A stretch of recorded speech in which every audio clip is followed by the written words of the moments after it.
Annabelle and Lucia. Well, lovely to meet you. So, I coordinate the first year in Arabic at Durham. So, if you begin your studies with us, you'll see a lot of me in year one. You'll see me in other years, but I coordinate year one in specific. With Durham, so here, you've got coffee, not just because I love coffee, that's what my students know about me, but the coffee here at the front of the presentations, because culturally, Arabic evolves a lot around coffee. Coffee is a huge part of our culture, but it's not coffee as we know it here. It's like what you know, what type of coffee. There would be food with spices, black, and it's a sort of sign of hospitality in Arabic culture. You always have them coffee ready because you don't know when you expect guests or who walks past and you say, come in and have a coffee or something. So that's why the coffee is there. It's not just because it looks nice or because I like it, but because it's really part of the hospitality.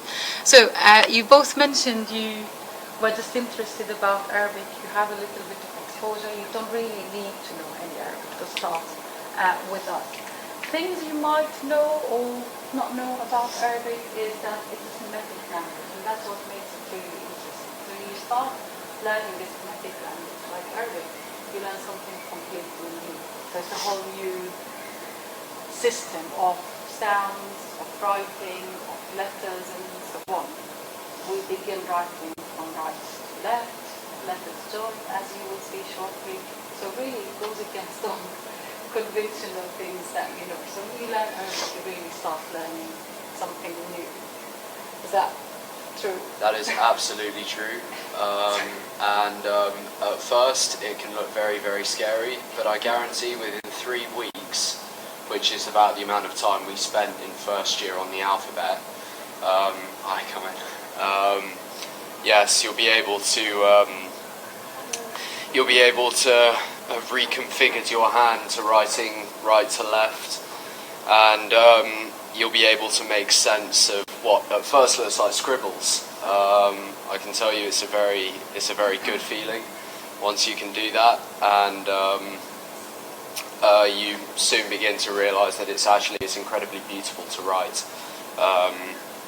The more practice, the more perfect, of course, but no, I fully agree. Thank you. As you can see, love with it, Arabic is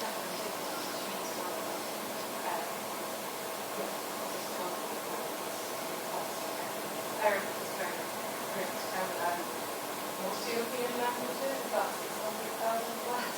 Arabic has about 12 million, which makes it one of the richest languages on earth. I don't know all 12 million words, but Arabic has what we call the root, which is 3 consonants, out of which you add other vowels. You add other consonants, other long vowels, short like that, to create a word. Normally we create family words which can be written, not that is the case with family, but this family of words. And then the possibility includes and what's in so we learn, learn something. Why would you be interested in Arabic? Well, Arabic is spoken by over 280 million people around the world, and that number really grows quite. It's so popular, sometimes maybe for the wrong reasons, which are political and so on, sometimes for the right reasons, because it's rich culture and so on, and because of the differences that are and the communities that are bring for those who speak it. It's one of the languages as well, which is later when you mention that many of the students when they graduate, they do find work, Arabic-related work to do with the UN as well. Other little facts about Arabic. So when it comes to the alphabet, you're already halfway through the 28 letters and sounds in Durham, which is, again, as you can see, it's a bit more than what you have in other languages, simply because Arabic has sounds which only would exist in Arabic, but not in other languages. They're not completely new sounds, but they would be emphatic sounds taken out of the softer ones, or counterpart of the softer ones. So you have a s in English, an f sometimes can have a d sound to say it, for example. The Arabic sound is always the s, it retains the soft sound, but we have a soft, which is more emphatic. When natives speak, sometimes it's difficult to click on those differences between the emphatic and soft letters, but we have quite a few which are on that pattern. We have soft sound and we have more emphatic ones, and it's important to learn them and not mix them up, because otherwise you change the word and you completely change the meaning of those two different counterparts. Well, how did you feel about those soft and emphatic letters, guys? The soft and emphatic takes some getting used to. It's all about kind of the shape you make with your mouth. There's s and then there's so. But I think once you get hold of them, you really, they stay because they're so unique. Arabic is also sometimes known as the lughat al-dad, which is like a letter that doesn't exist in any other language. So when you learn it, you really are learning something that is very unique and very attractive as well. Yeah. Thank you, guys. So those letters and sounds, they make up the first base, the skeleton of tribe in Arabic. They have to join. They will have initial, medium, and final form in most cases. So, for instance, taking the step, which as an isolated letter would look like this, it will have an initial form, it will have a medium form, and then it will have a final form. It's really, they will not quite look very different with others, like the sound, for example. The change would be more drastic. That would be an isolated note that would have the beginning, that would have the middle, and that would be a high. But all these, you would be reading along. Within the first week, you learn and you are able to recognize that you start reading part of the second week. So it sounds as if that's what some people say Arabic sounds, but it doesn't. Absolutely really. It all just makes sense. And the good thing about Arabic is that it's connected. What you write is what you hear. What you hear is what you write. What you see is what you say. It's not like French, for instance. I could never learn French, and when I say that, I don't know what they're doing there, what to do there. I don't say what they are there. So with Arabic, it's only it's very connected. You write exactly what you hear, read what you see, and so on. But that is only the base, the skeleton of the writing or the script in Arabic. Another layer to the Arabic script would be our short diacritics, short vowels. In English, you use the A's, U, the I, and so on as short vowels, and they are actually from the English book. In Arabic, these are not letters, they are symbols, and they add another sound to the letter. So, for instance, taking a alif, this on its own would be one vowel sound, but to make it a consonant, you have this little symbol here, which is called a consonant, and a little sound, then there's the sound of instead, and then add a fatha, what we call fatha, because of that. If you put the hamza and the kasra and the it will have what we call a dhamma, and that together with all other languages, the beats, for instance, the and that depends on the level of presence that you have. They can be doubled to create a total beat. So an hat can be an hammer, and then and beat can be this, and so all these we simply have. If you look at this, this is a poetry verse from the 2nd century BC, very sort of like romantic, which even as a translator not able to translate, but it's a very good example of um, a script that is being vocalized or taught. Are you about to have any questions at all? Guy, do you have anything to add in the sense of letters and... Well, I know all the little diacritics look very scary, but trust me, they're not. They're there. They're there for a reason. They make it easier to read it. No, don't be put off by anything like that. It all looks harder than it actually is. So. Excellent. It's worth it to mention that we use the eclectics when we first start, but when you look at printed Arabic text, you will notice that they don't have the diacritics. Yes, of course.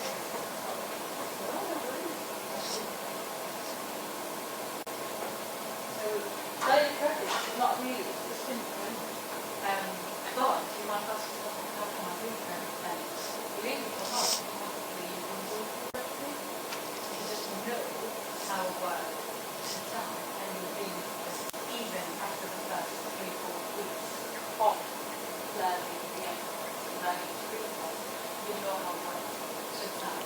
The only one really authorized printed text in Arabic is the Holy Quran, but everything else is just Quran and you know that makes sense.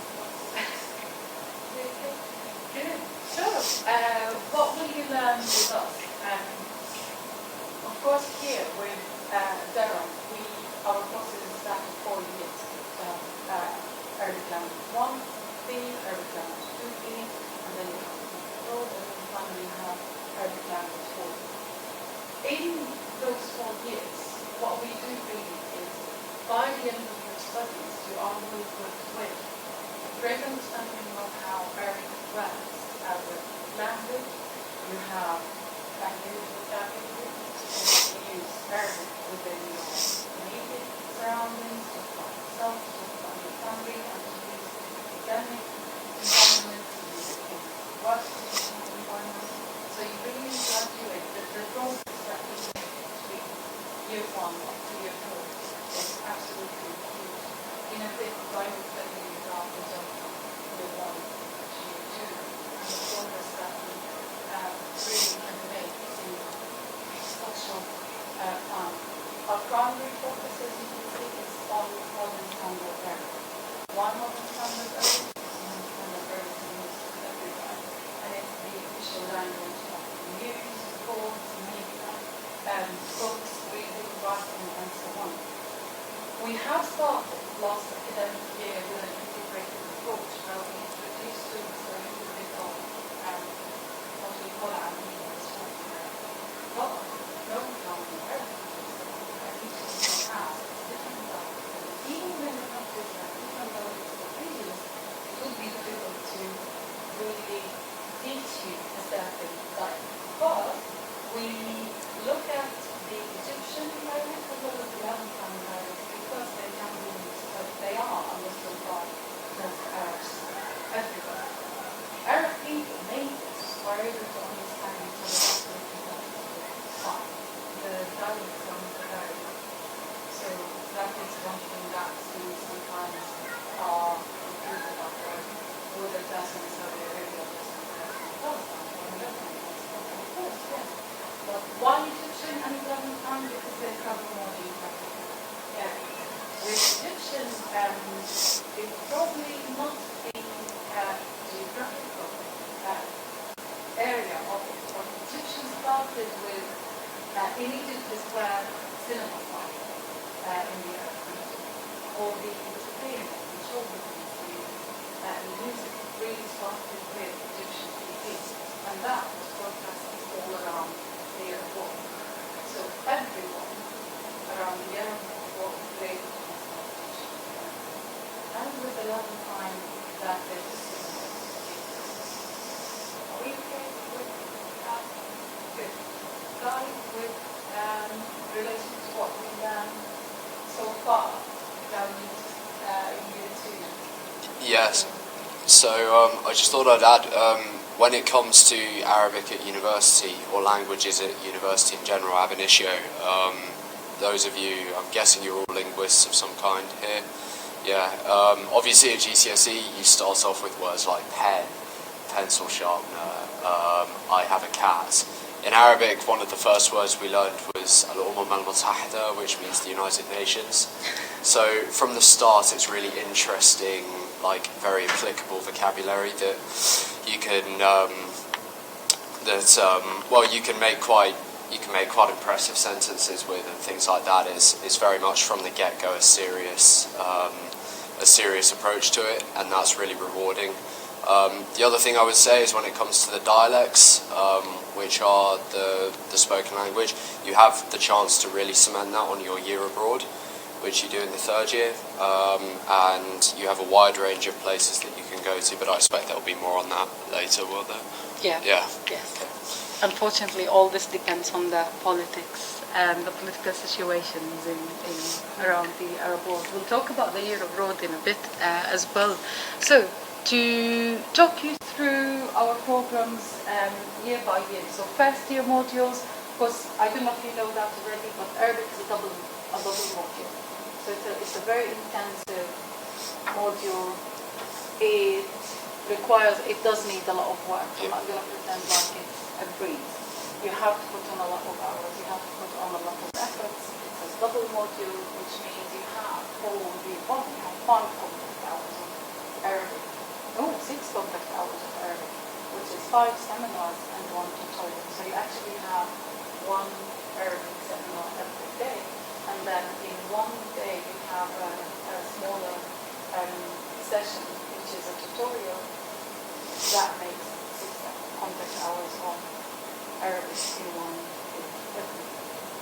So it is quite an intensive module, and it does require a lot of effort. But with year 1, our focus is on speaking, listening, writing, reading, and of course a lot of grammar, starting from the very basic. We start with the example, we start with the very beginning, as I said before, you don't have to know any Arabic in order to study this, because we start from the very basics, the alphabet, sounds, how to write, how to read, and so on, working our way really through those basics, gradually developing all these skills. By the end of year 1, you are able to read, write, speak about yourself, about your hobbies, about your friends, family, and sort of like unique environment and surrounding. We also have an optional module, which is Introduction to Middle East language, a very popular module that students like and that they can take in year 1. Of course, that module is taught in English, so it's different to the language aspect, but both go really well together. Students who study with us tend to want to make this module in first year. Second year, of course, it's same skills, but in year 2, we have 7 content hours rather than 6. Why? Because adding to that, you have a whole hour in the night for listening. So besides the daily seminars where, again, we consolidate the grammar, oral skills, translation, listening, writing, and so on, we add a separate grammar for listening skills. So you have 7 contact hours a week in year 2, and that would be Arabic language students, Cantonese, and local language. And then you have optional modules like Arabic literature, Middle Eastern cinema, Persian, which is very, very popular. Did you take Persian? I did take Persian, yeah. So I'll let you talk about that in a bit. But the advantage here is that only students of Arabic have Persian, because with Durham, you can take up to 3 languages, but once you're in year 2, you have to talk your third language, and you can only take 2. If you do Arabic, and Persian, so you will be the only students who are doing 3 languages in year 2, besides all other students of languages at the university. Is that true? Yes. Persian is very popular. Do you want to tell us a little bit about it? Yes, no, I can tell you about Persian. So Persian, for those of you who don't know, is spoken in Iran, but it's also pretty much the kind of lingua franca of Afghanistan, and it is, alongside Russian, one of the official languages of Tajikistan. Compared to Arabic, it is a breath of fresh air. The grammar is actually incredibly... Shouldn't be telling them that. Oh, no, but comparatively, the grammar actually is incredibly easy. So Persian has no genders at all. Literally, if you strip it down to its very basic roots, even things that are traditionally hard in languages, things like tenses, things like, I don't know, subjunctives or imperatives, it's a very nice, easy language, which means that you can spend a lot of time learning things like vocab. Our teacher got us introduced to poetry very early on. Iran and Persia have a very rich history of poetry, and also what's really nice about it is that the language itself hasn't actually changed very much since about something like 900 AD. So you can go back about 1,000 years and still be able to understand perfectly easily in a way that you wouldn't be able to with English, the language that they've been writing. It's also pretty much the same script as Arabic, save for about like 3 letters, which makes it easier to draw comparisons between the two. Yeah, and also the way it's pronounced is actually very similar to English. You have none of these emphatic sounds or anything like that. It's an Indo-European language, so the vowels are o, e, and then you have g and j, and it's all quite nice. But it's a massive bonus to have. So strongly recommend if you come here taking that. It's all, and students would race to register for the Persian module, to be fair. It's very, very popular. It has been throughout the years that we've been in Durham. So that's second year, and then comes probably the most exciting year for all. I get students always asking me about the year abroad before they even ask anything about year 1 or year 2 and so on.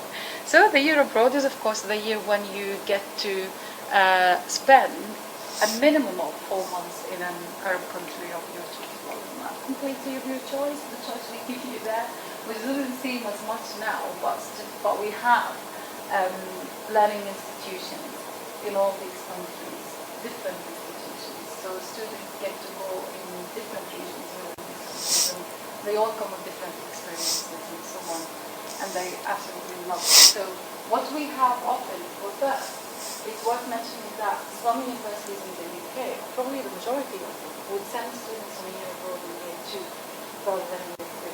But for us in Durham, we think year 2 is too early, and what we have been doing for many years now is sending students in the 3rd year, because we think you are more equipped with more vocabulary, more skills, more knowledge about the culture as well, to actually give you the ability to spend your year abroad and make the most of it, then rather than having in year 2, in which case you would be putting a lot of effort into learning basics, probably which you could already have before you go. So that's why for us 3rd year is the point when students do go to the year abroad, and it's working absolutely perfectly so far.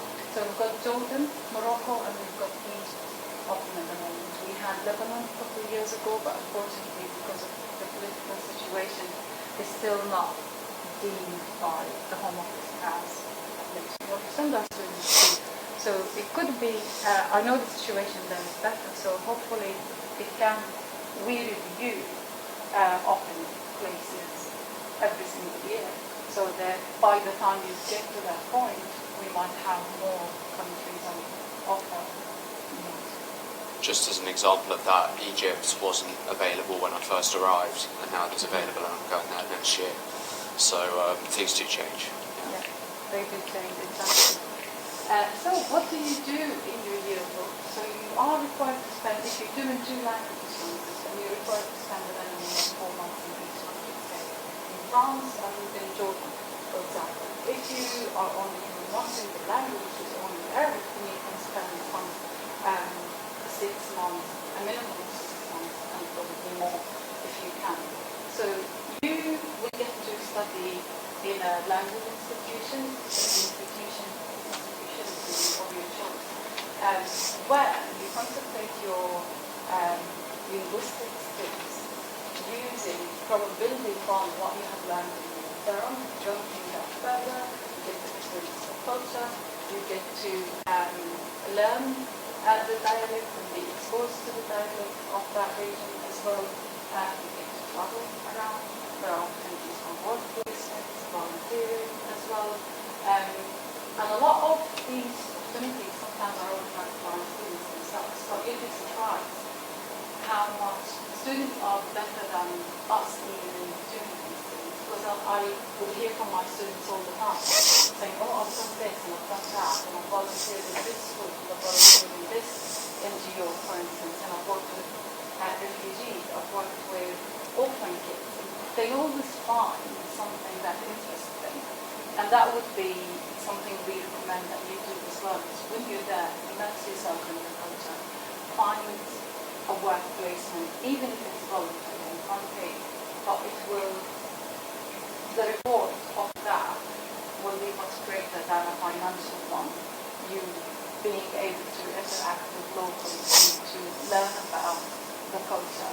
And also, that will enrich your knowledge of how that place or that country is, because you'll be required to run a mini research project in the target area.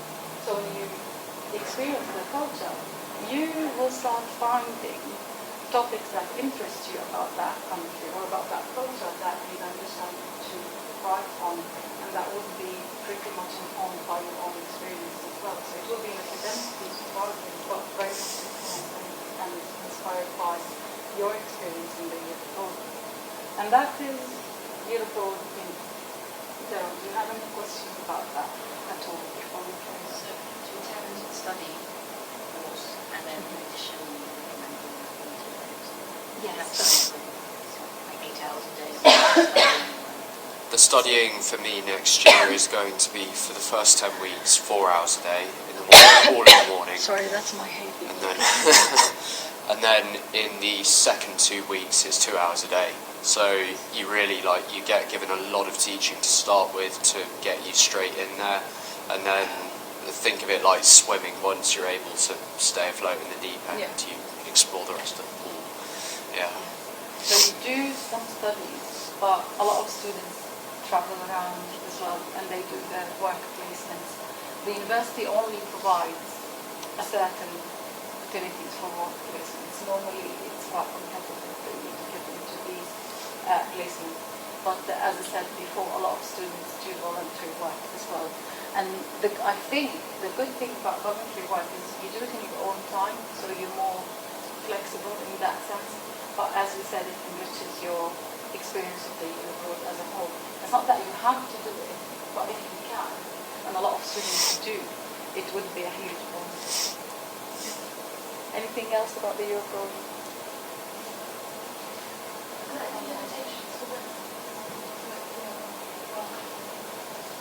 Limitations? Yeah. No, not really, to be fair. That's a lot of stereotypes that you hear about limitations and so on for girls and women and so on in the Arab world, which really a lot of the Arab world has been modernized in such a way that you don't really feel those barriers or limitations anymore. Some students say, well, yes, there are norms that you are expected to follow or behave by, if that makes sense, but not in the sense of limitation, no, because remember, these countries and institutions are used to our students all the time, not just from Durham, but from all over the UK and all around the world, really, in other European universities, American universities as well. So they are environments which are open to welcome students from abroad and make them feel comfortable and so on. So not that I know of, not that I heard of, that there are any limitations of that sort. But makes sense. Anything else? Okay. So I think, well, after we send you away, we love to welcome you back, and you all come back so differently.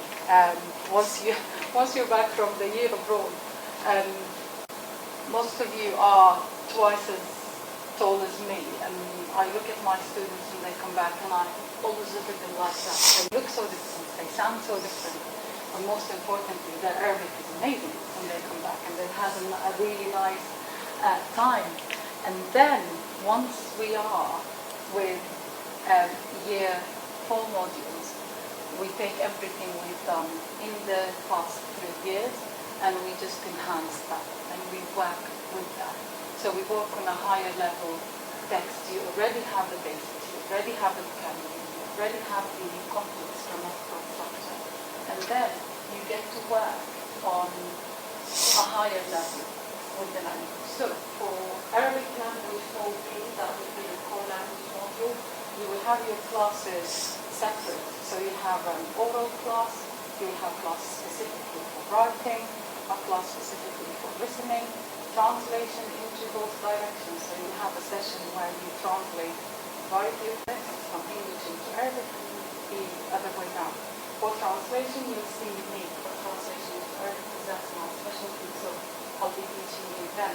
We will focus a lot on translation skills, started introducing students to translation studies and theory and so on. So a very, very rich language, core language module there. And then you also have options from these culture and content modules. Of course, the availability of these modules will depend on the availability of our staff as well, because we will have members of staff who might be on research leave or on sabbatical, so these modules get replaced by something else that another colleague will be teaching and so on. So these are subject availability as well, if that makes sense. Of course, by the end of your studies, you are expected to participation in for body language and culture. So, dissertation can be a 20 credit or 40 credit dissertation. That's up to you. You decide. Some students choose to write their dissertation in the Kurdish language. You don't have to. It's obviously easier to write it in English, but some students also choose to write it in Arabic. Don't know how good a decision that is, but I guess that usually how you feel by the end of that is, of course, up to you. So everything then that you've learned linguistically and culturally will come up down to this. You'll be able to showcase a lot of your critical skills, language skills, cultural knowledge, and so on into your dissertation. And that's the final year modules. Any questions up to this point? Sorry, I take it slide by slide because I get brain fog sometimes and I don't want to miss anything.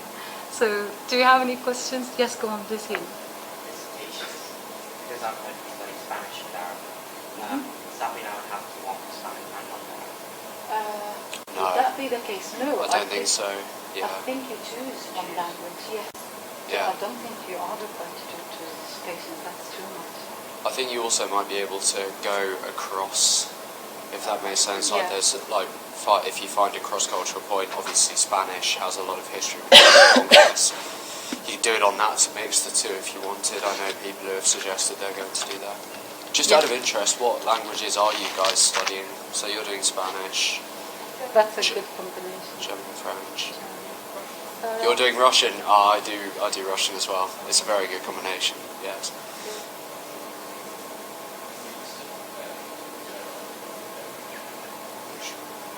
Yeah. Yeah.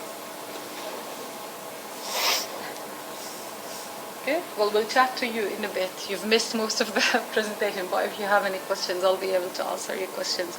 So, as Guy mentioned, with relation to Spanish and Arabic, that is a really good combination to study because there's a lot of overlap with history between Arabic and Spanish and so on.